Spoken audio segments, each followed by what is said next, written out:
First round's kaput. Let's get it going for round 2. First series, the Vancouver Canucks versus the Chicago Blackhawks.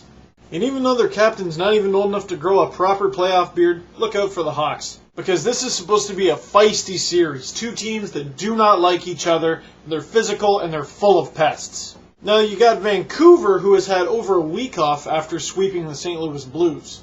But then you have Chicago, who, yeah, they went 6 games with Calgary, but they were clearly the better team. Now, there's a couple ways you can look at that. You can look at the Canucks and go, oh, Roberto Luongo, he had that suspected groin injury, now he's well rested. But then you can turn around and say, no, the Canucks are going to be too rusty. Chicago, on the other hand, is going to be ready for the feisty gameplay. They were in a war with Calgary.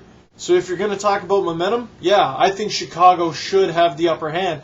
But they also played a more physical team. A big part of the reason Chicago was able to overtake Calgary was the defensive pairing of Brent Seabrook and Duncan Keith smothering Calgary's top line. Expect those two to get the Sedins.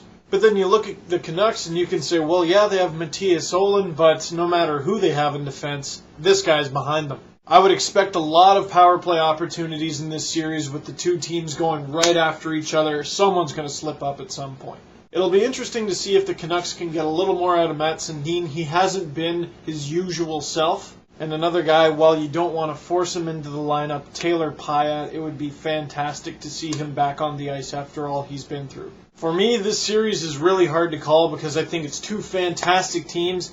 And even though I bet against Vancouver last time and was wrong, I think I'm going to have to go with Chicago.